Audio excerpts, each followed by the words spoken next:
Ayan na po, mga kabida. Meron na atang kakalas po dito, ano? Okay? Meron na pong ayaw maglabas po ng fundings. Alright? Para ho sa eleksyong ito, mga kabida. Ano po? Ito po, nakaka-intriga po itong post po ni Mr. Rigoberto Tiglao po, mga kabida. Isa hong columnista, no? Wala na raw pondo ito hong mga senatorial bets po ng Alyansa para sa Bagong Pilipinas. Ano? Kaya yung mga leaders daw ng mga senatorial bets po ng Alyansa ay hindi na ho raw nangangampanya for them kasi stop na raw yung fundings. Hindi ko alam kung totoo po ba ito, ano? Pero ito, babasahin ko lang po.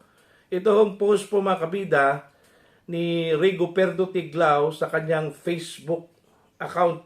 Okay? Now, ito, umpisa po tayo dito. Ang dami pong post po niya, no? Sunod-sunod po ito, mga kabida. Ano po? Posted one day ago. Ito po. BBM senatorial bets are panicking with donations from tycoons dwindling to a trickle. Okay? Kumonte na lang daw. BBM and Romualdez, no money na raw, as 70% of ayudas, etc. already released, but the ratings are still going down. Ito na po yung problema po nila, no? Wala na raw pera. Okay, ito hong administrasyong ito. Ito pa po, one day ago pa rin, ano? Families of BBM senatorial candidates begging them to withdraw at maubos lang daw pera nila. Mismo yung pamilya daw ng mga kandidato po, ano, sa ilalim po ng Alyansa para sa Bagong Pilipinas, sumuko na po, ano, at sinabihan po yung kanilang mga kandidato na mag-withdraw na. Kasi mauubos lang daw pera nila. Okay? Tapos wala hong nangyari po. Yung ratings sila patuloy pa rin bumagsak. Ano po? Ito pa po. Okay? This time, ang sabi po ni Rigoberto Tiglao, one day ago pa rin, BBM senatorial candidates, local leaders no longer campaigning or defecting to Duterte. Their funding daw has stopped. Okay? Pinatigil na po. Okay? Ito pa. Trump inadvertently helping Duterte. Tycoons who had supported Marcos saying now they have to save their money and can't afford funding his candidates. Ito na po. Bumitiw na daw ito hong mga tycoons, itong mga negosyante po, mga kabida, na nagbibigay ho ng pondo para ho sa kampanya ho ng mga senatorial bets po ng Alyansa para sa Bagong Pilipinas. Eto nga, post po ni Rigoberto Tiglao about kay Pacquiao. Pacquiao has cut his price for his Forbes Park home from 2 billion to 1 billion pesos. No takers, no campaign money now. O paano na yan? Wala na ho silang maaasahan daw, mga kabida, na pera mula sa administrasyon. Kasi unang-una po, yung sponsors po ng fundings po nila, ito hong mga negosyante, parang nag-aalangan na daw, mga kabida, dito sa pagpondo ng kanilang kampanya. Kasi wala naman pong nangyayari, ano. Hindi natin alam kung ano yung rason, kung totoo po itong sinabi po ni Rigoberto Tiglao po, mga kabida, na tumigil na po itong mga negosyanteng ito, ano? Okay? Ano kaya yung rason? Meron na kaya silang realization po, ano? Itong mga negosyanteng ito? At sino-sino kaya itong mga negosyanteng ito, mga kabida, na sumusuporta dito sa mga kandidato ng Alyansa para sa Bagong Pilipinas? Nakasense na kaya sila na medyo tagilit? Ang delikado dito, ano?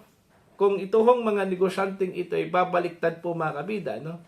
Instead na sila po ay sumuporta dun po sa mga kandidato ho ng administrasyon, baka po dun po sila susuporta mga kabida sa mga kandidato ho ng oposisyon, ano?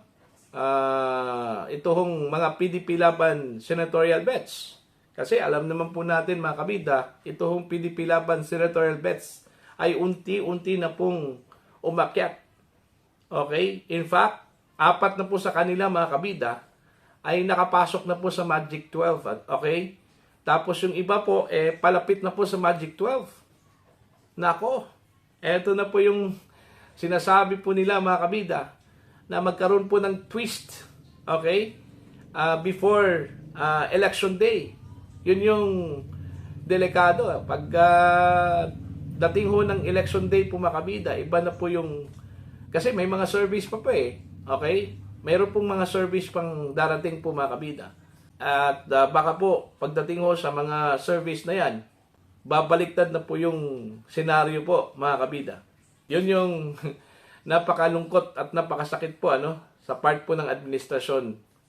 Okay, kung totoo po itong sinabi po ni Rigoberto Tiglao po mga kabida na tumigil na itong mga sponsors po ng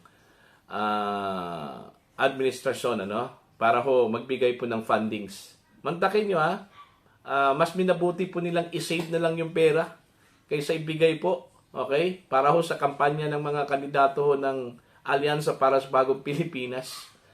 Okay. So, ang ibig sabihin yan, wala ho silang pag-asa po, Although, kung titingnan po natin yung mga service po ngayon, andyan pa rin sila. Ilan po sa kanila po, nasa Magic 12 po, Pero baka po, unti-unti itong mawala, Considering, yung patron po nila mga kabida, ito hong si Pangulong Marcos, unti-unti ring bumagsak yung kanyang ratings, Both performance at saka ito hong trust ratings po, ng Pangulo.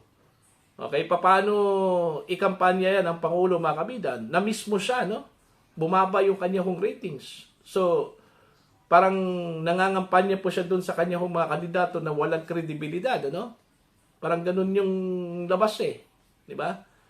Ikakampanya niya itong mga kandidato po niya, pero mismo siya wala hong kredibilidad na nangampanya doon po sa kanyang mga kandidato.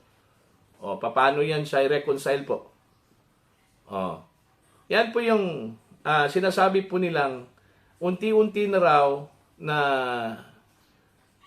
bumaliktad yung mga tao, yung sinasabi po nilang mga tumatanggap po ng ayuda, kasi sabi po nila, dami daw tao pag every time meron pong sorties daw sila, paano hindi dumami yung tao? May ayuda yan So, ibig sabihin po, tinatanggap lang po nila yung ayuda at saka yung kanilang iboboto, pipiliin po ay iba. Hindi ho yung mga kandidato po ng administrasyon. Diba? Marunong na po itong mga butante po natin Hindi po ito katulad nung una na mangmang, di ba? Ngayon, meron na po silang alam.